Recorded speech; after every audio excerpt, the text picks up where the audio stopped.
Good morning. This is Kathy Carney. I'm the contract administrator for the town of Norwood. This is the pre-bid conference for the sale of the Forbes estate property, which includes the Forbes Hill Mansion.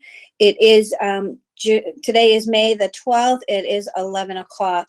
This is being recorded by NCM and also by the town of Norwood. So what I'm going to ask right now is if each person could identify themselves for who we have on here. Actually, you know what? I'm going to read names and you can let me know what company you represent. And then if I don't call your name, then you can speak up and let me know. So I have an Anthony Gayton. Is Anthony on here? Yeah, speaking. What company do you represent? I just represent myself. I just Okay. was looking at this thing. Okay. Bob Drury. He and I work together, actually. Oh, but okay. We're All looking right. at it. Okay. Howard Rappaport. Oh, we can't hear you, Howard. Continental Properties. Okay, thank you. Andy Huntoon. Hi, good morning. Trammell Residential.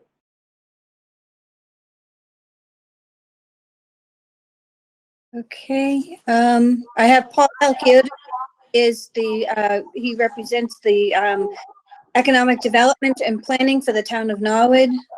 Anyone else whose name I didn't call?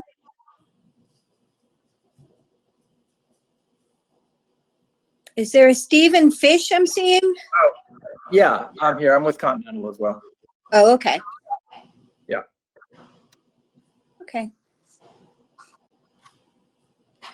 All right. So what I'm going to do is, I'm Kathy Carney, the contract administrator. So I'm going to start just with a brief opening on the invitation for bids process under Chapter 30B and the requirements that need to happen for your bid to be considered. From there, I'm going to ask Paul Halkiotis, the town planner, to discuss a little bit about the property and what we're hoping to, the overlay district that we have there, and just a little bit more in depth about the sale of the property. Right now, bids are due on June the 15th at 11 o'clock. We're going to have the bid opening via GoToMeeting, and that's available on our bid advertising, the contact information for it. If you're going to have your items delivered by the post office, UPS, want to make sure that we get them. We've had asked, and so I'd ask that you confirm when you have your proposal being delivered that to make sure that we did receive it. I also suggest that you not wait until the last day to submit your proposal because, as I said, we've had problems with people. If you're going to hand deliver it, the building is closed. There is a mailbox that's located under the tower at the town, which is the corner of 560 Washington Street and Manhattan Street.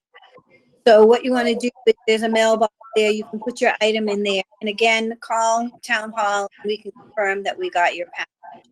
We're not anticipating having to delay this bid opening in any way. What I'm asking is we'll take some questions today. We may not, but I'm asking that all questions be submitted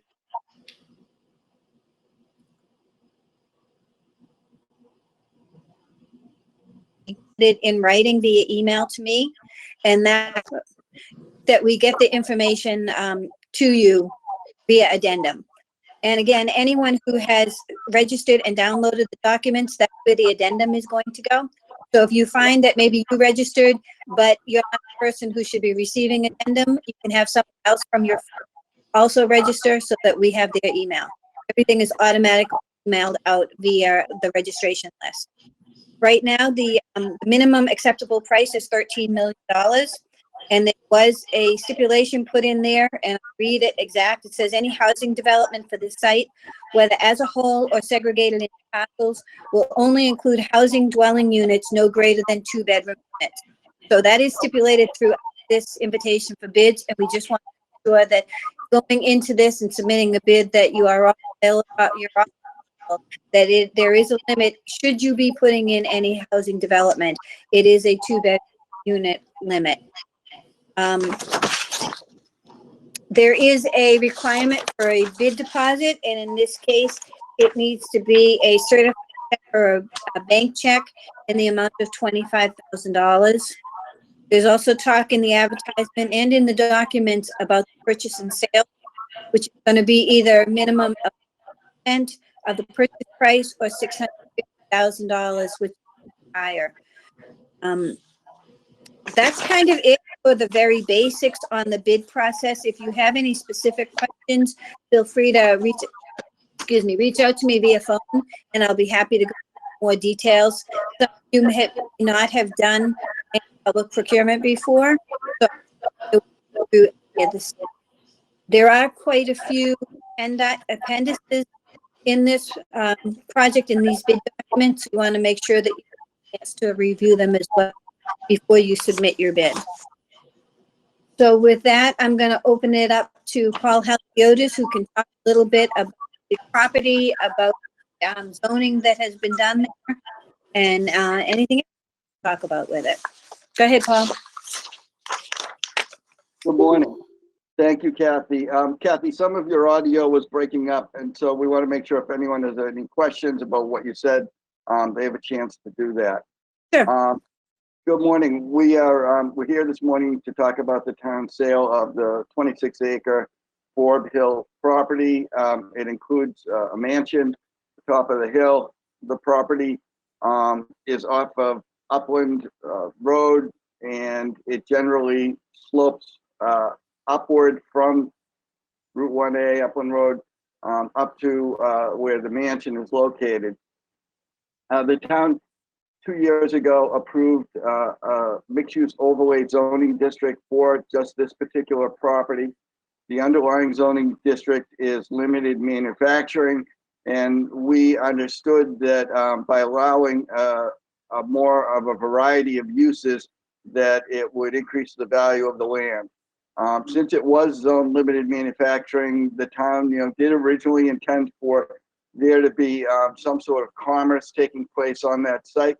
However, the mixed-use zoning allows for multifamily residential and for hotels, and it caps the multifamily residential at 175 units according to the requirements of the zoning bylaw.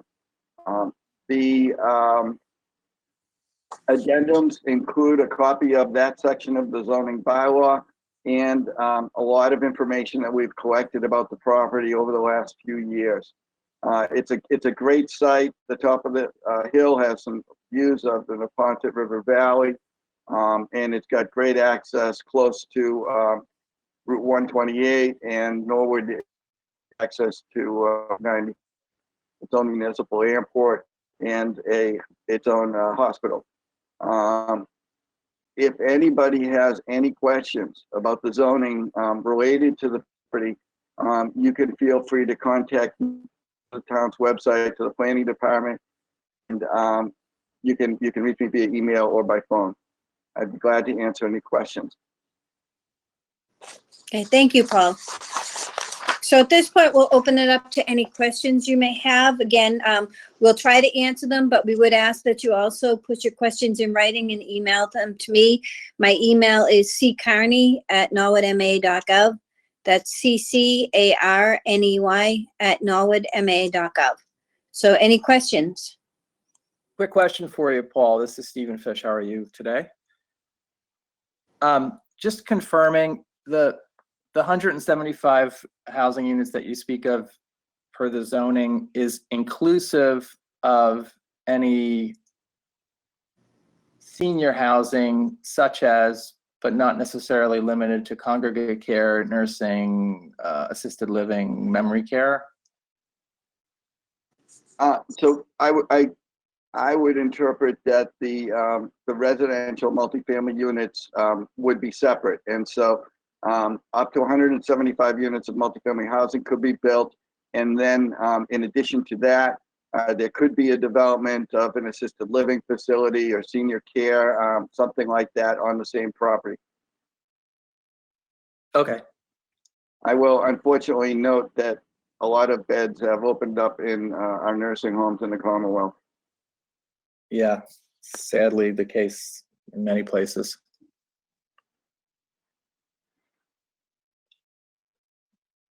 Okay, any other questions? Yeah. Paul, this is Howard Rappaport from Continental as well. Good morning.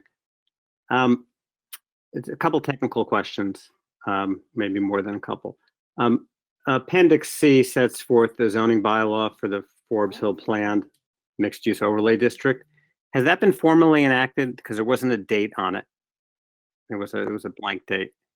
Yes, it was approved by town meeting. I think it was almost a unanimous approval. So that is in effect currently. Okay. And then similarly, Appendix A sets forth certain dimensional requirements from 2018. I think that was the feasibility study. Those are all still valid? Or are those all still valid? Let me ask you the question affirmatively. Yes. Okay.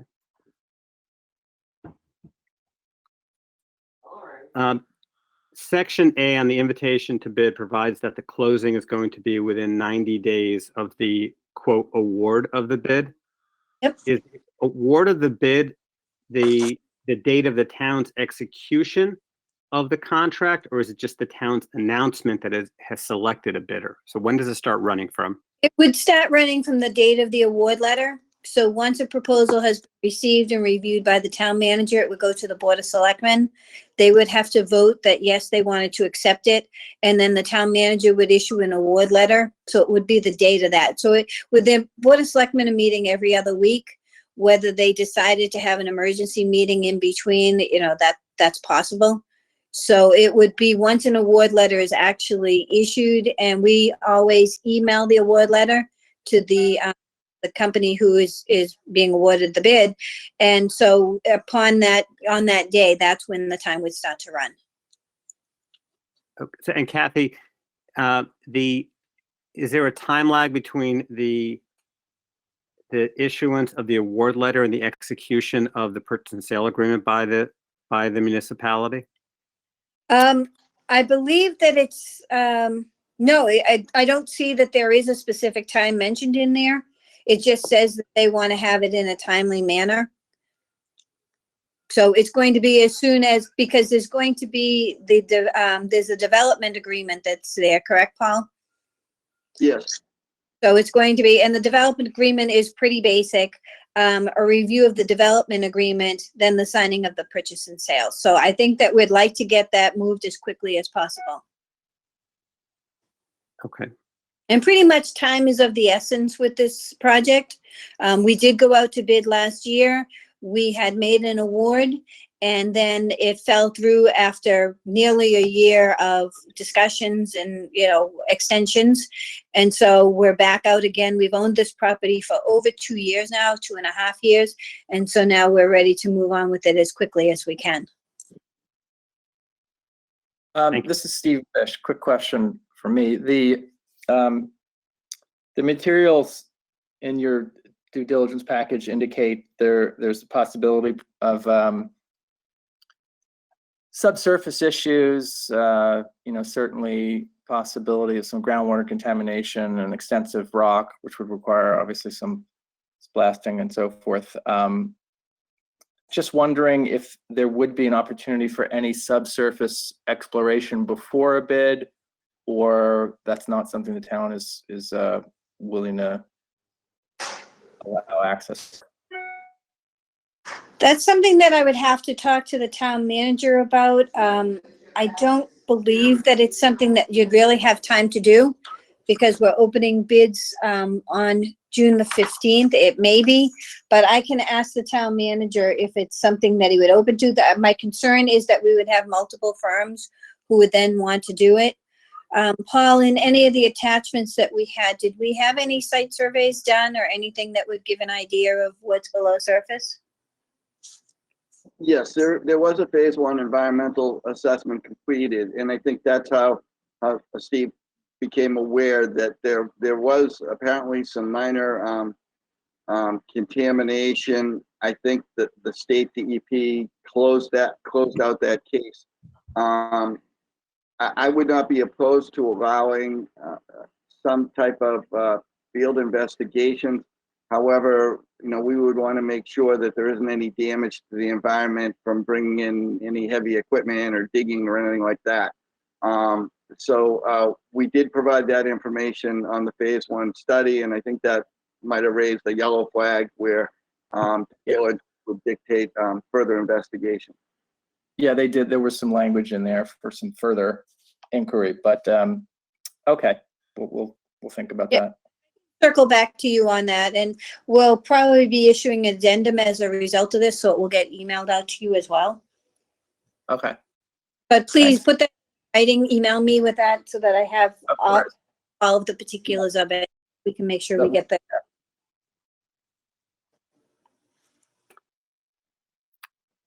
Paul, this is Howard from Continental again. My understanding is at the time of the Davis Company application, I think going back to 2015, there were some infiltration issues identified with the town's sewer system. And there was discussion at that time with Davis that there was going to be some requirement of holding tanks on the Forbes property when it was developed in order to regulate the discharge of the effluent. And there were probably, I think the order of magnitude cost was probably around $3,500 to $4,000 a unit or so for holding tanks to address the I&I issues. Can you speak to that, or do you have any more studies that would be available to the bidders? Because it's obviously a very significant cost that needs to be underwritten. Thanks, Howard. That's a good question. I am not going to attempt to answer that. The way I would suggest that Kathy handle this is, we'd like to ask you to put that question in an email in writing, and we will send it to Mark Ryan, our DPW director and town engineer, and then he is the one that most likely recommended that as a condition of approval for the Davis plan. So I would assume that this is likely going to be a requirement on anyone going forward. And I would like to have the town engineer address that question to you and provide that answer to any other bidders. Okay. Thank you, Paul. Similarly, and I think this will be the result of a traffic study. I know that there was discussion of road widening on the frontage, whether it be a right-hand turn lane or a left-hand turn lane, which is, also, fairly significant cost to be underwritten. Is there some study that's been done already that is not in the materials or that we should otherwise have as bidders so that we can get a handle on that cost and what the town is expecting, if there's been any determinations made to date? I think I would put that question, I would answer it the same way as I did the last one. The town engineer is in charge of traffic mitigation and that kind of thing.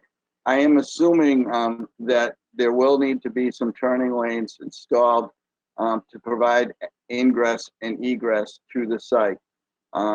We are currently working on signalizing the intersection of Planning Fields Road and Upland Road.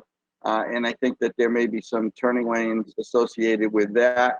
And there may be a requirement for turning lanes for access to the site from that existing curb cut. That is somewhat going to be dictated by Massachusetts MassDOT, the Department of Transportation. They will have to issue a curb cut permit, and that would include conditions like that. So I would say that that's another question that I'd like to defer to the town engineer. Okay, and along those lines, since you mentioned traffic and Investors Way and Planting Fields Way, those are private roads, correct, Paul? That by right the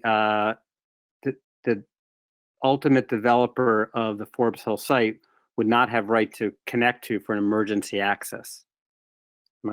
Am I stating that correctly? Well, I think there's there's two questions there. The first is you asked whether or not these were both private roads. Planning Fields Road is a private road.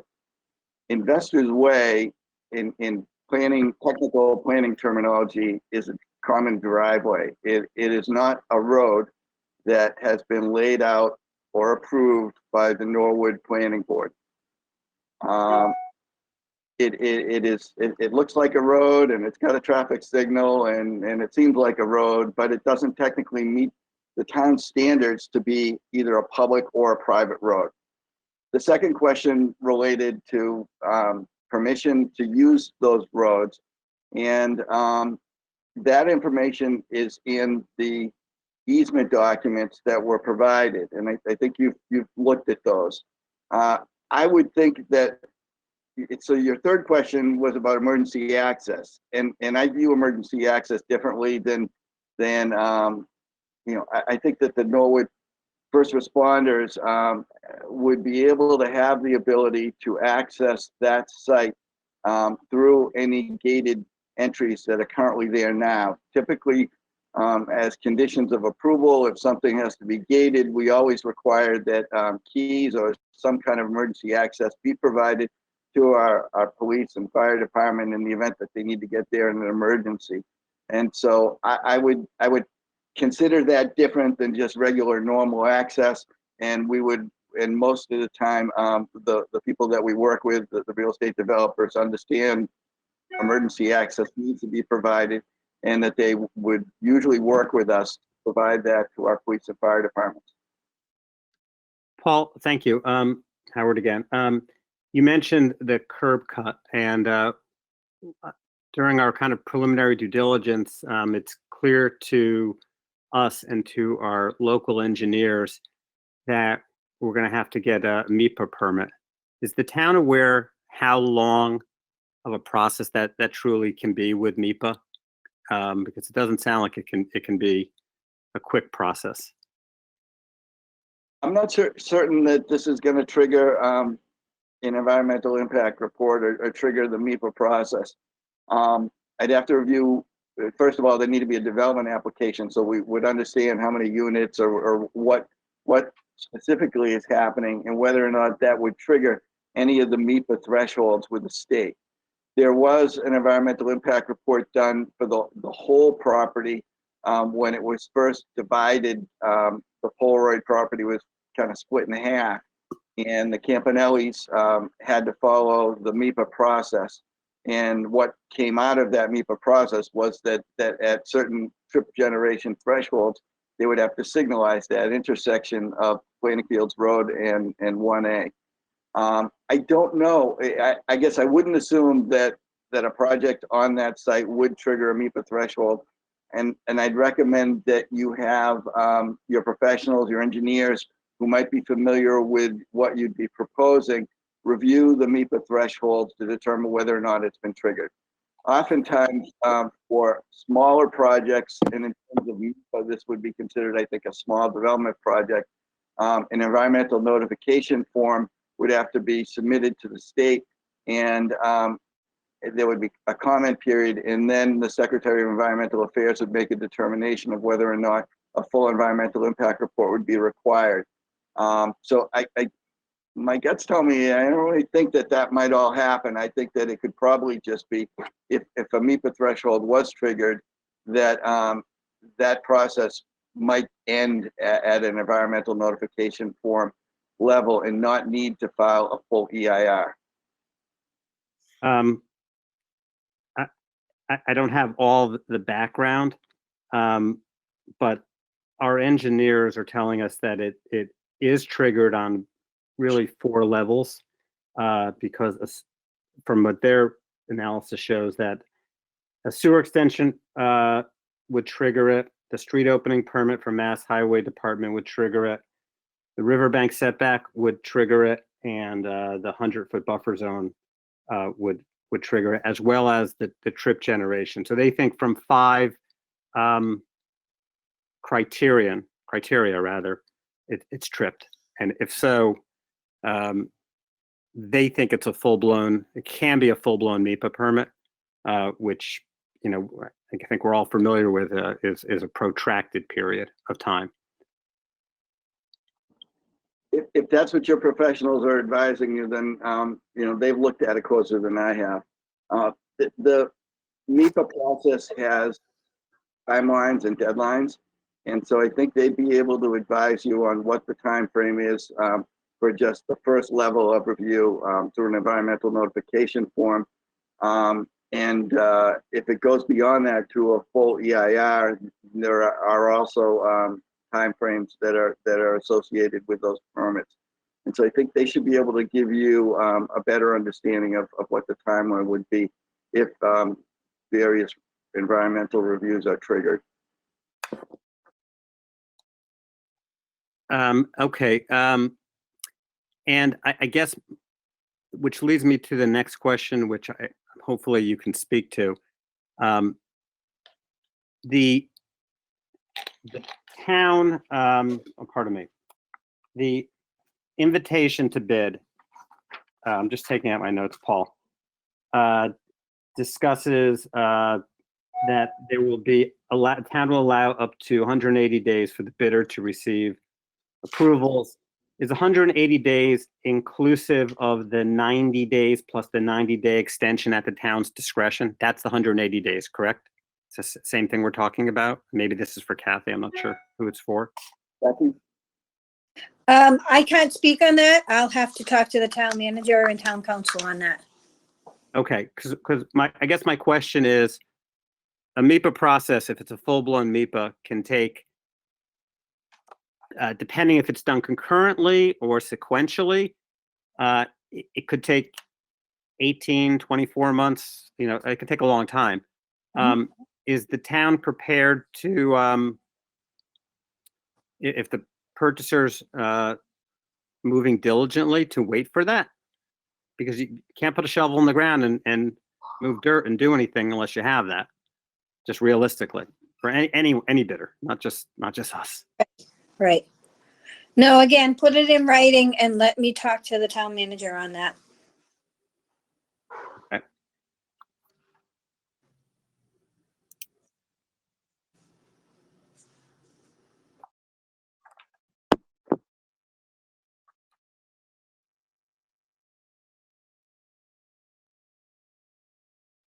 Howard, did you have any more questions? Hang on just one second. Sure.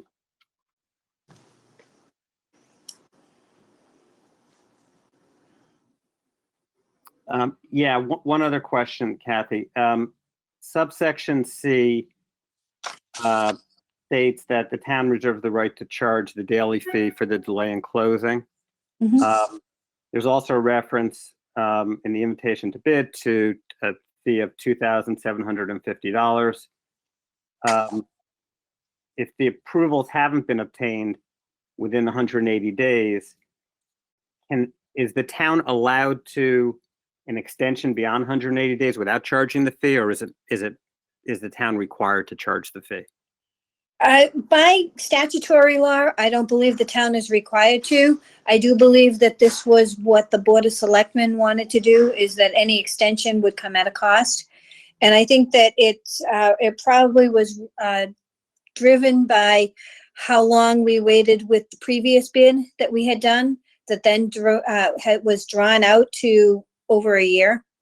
So we're paying on principal and interest on this property, so there is a cost to us for any delay in getting this, the closing to actually happen.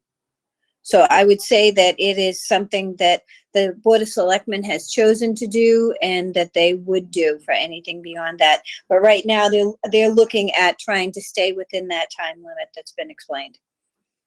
Okay. Kathy, thank you. I don't have any other questions. And just to clarify, MIPA, I'm just trying to figure out if the town's going to be cooperative if MIPA is required. That's all. Knowing Paul Halkiotis is very, very much a cooperative kind of guy. We do have other boards, though, that are involved in this. And so, we'll do what we want. We want to see this property sold. We want to see this property developed. It's just sitting there right now. So I don't see the town putting up roadblocks, but we have to follow what the Board of Selectmen and the various boards are requiring of us. Thank you. Howard, I think that the Board of Selectmen is willing to work with anybody that is doing their due diligence and showing that they're going forward with all of the permitting requirements to get those in place. And so if we're working with somebody that we know is working hard to get to that endpoint along with us, I think that the Board of Selectmen will be very reasonable. Thank you, Paul.